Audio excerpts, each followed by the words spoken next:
Alright, hello everybody. My name is Darcel and I'm here with the lovely Niema Golphin, the new author of Discovering Your Greatness Now. We are starting her 7-part blog series on GlobalTeenTalk.com. GlobalTeenTalk.com. So before we even get right into the book, I kind of just want Niema to give you guys a history about herself as well as what led her to become an author. Alright, so I'm from Philly. You know, Philly author, self-published. That's a big deal coming from where I come from, because I don't know any authors personally. Right. So basically, Discovering Your Greatness Now started from the idea. It started in a dorm room chat with all my friends. We all went away to college, and nobody was prepared. Like academically, we were okay, but in terms of the life skills that we needed, just the know-how to navigate the world.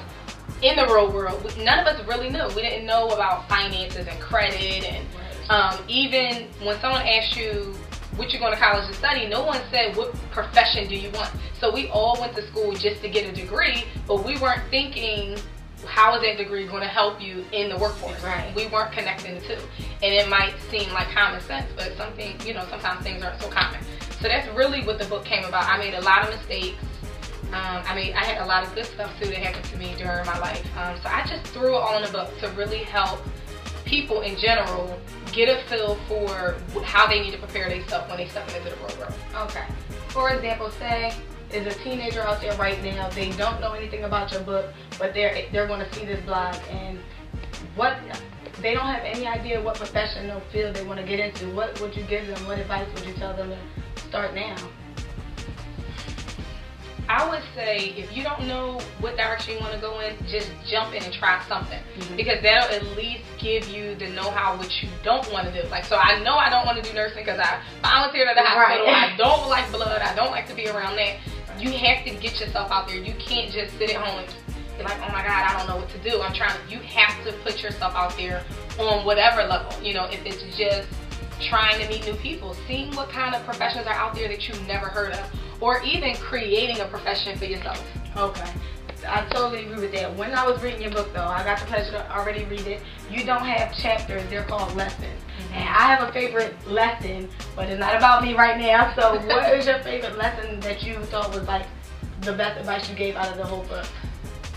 Let me see. One of the lessons talks about, the book takes a holistic approach. So we're talking about not only employability skills, how to write a cover letter, a resume, things of that nature. We're also talking about who are you as a person? How can you make that transition into the real world as healthy as possible? So I grew up in a broken home just like a lot of the kids that I speak to now, and they're dealing with a lot of tragedies and taking that pain with them into their adulthood. Right. So I was challenged by a lot of adults that were already around me growing up to kind of deal with the pain in a positive way. So that's my favorite chapter, is really teaching them the art of forgiveness, because it really is a gift to forgive somebody who shouldn't be forgiven. Right. So I tell my story, my tragedy. I don't want to give it away. Yes, that's in crazy. there. I don't want to give it away. Chapter. That's my favorite Lesson chapter. 3, I think. Self-healing. Yep. Yes, that's the one I was going to say.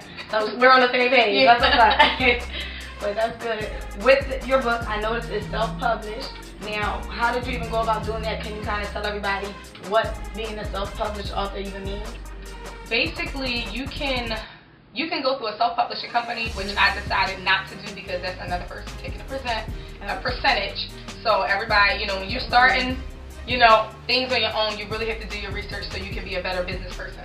Right. So I knew that I wanted to self-publish, but I had no clue. And that's a lot of the stuff I'm talking about in the book. When you don't know how to do something, you have to become your own resource and teach yourself how to do it. So I just did a lot of research on the internet. I looked up self-publishing companies. I saw that they were taking a huge chunk, you know, out the pie, and then they were working with an on-demand printer. So I'm like, wait a minute, how can I eliminate them and just find an on-demand printer? So that's exactly what I did. So I looked it up. I got the book copywritten. I got it in, you know, Library of Congress, all this, you know, the paperwork that I needed to handle. I did that. So the book is copywritten. Don't try to steal it. Don't try to steal it. You know, and I found an on-demand printer that I was happy with, and you know, that's how I went. Okay, now being as though this is your first book, are you going to go further? And if you do decide to continue writing, are you going to stick with self-help books for teenagers, or will you gear like into different avenues? I'm really passionate about helping people. in general. So this is geared towards teens, even though I know anybody picking it up could get something from it. They can be inspired to do whatever they've been neglecting or procrastinating on. Yes. But I want to write the next book I want to do for that 20 to 30 something. We're in that state of an emergency. I know what I want to do, but I don't know how. I want to help that person. You know, people like us who just getting started. No one helped me to know how to do this. You know what I mean?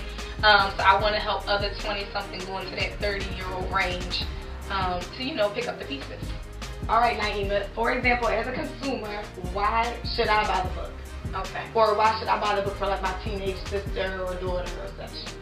Really, who doesn't want to be inspired?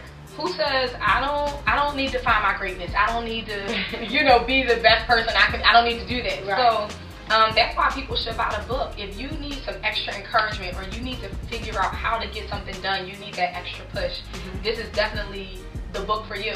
And most of us feel, you know, that we make it seem like greatness is just this thing that's sprinkled on celebrities. Right. You know, sprinkled on rich people. No, we all have it, and you have to learn how to tap into it. And that's really what I'm teaching you to do, learning how to tap into that greatness that lies within you. So, as a, if I wanted to, where can I go in order to Discovering Your Greatness Now? Okay. You can purchase the book on niemagolphin.com. I know you're gonna want. I know people are gonna want to buy it, so they can order it through my website, niemagolphin.com, niemagolphin.com. Oh, and stay tuned for the next 6 video blogs that I'm gonna do on globalteentalk.com. Stay tuned for more Niema Golphin. You haven't seen the last of her, and Discovering Your Greatness Now.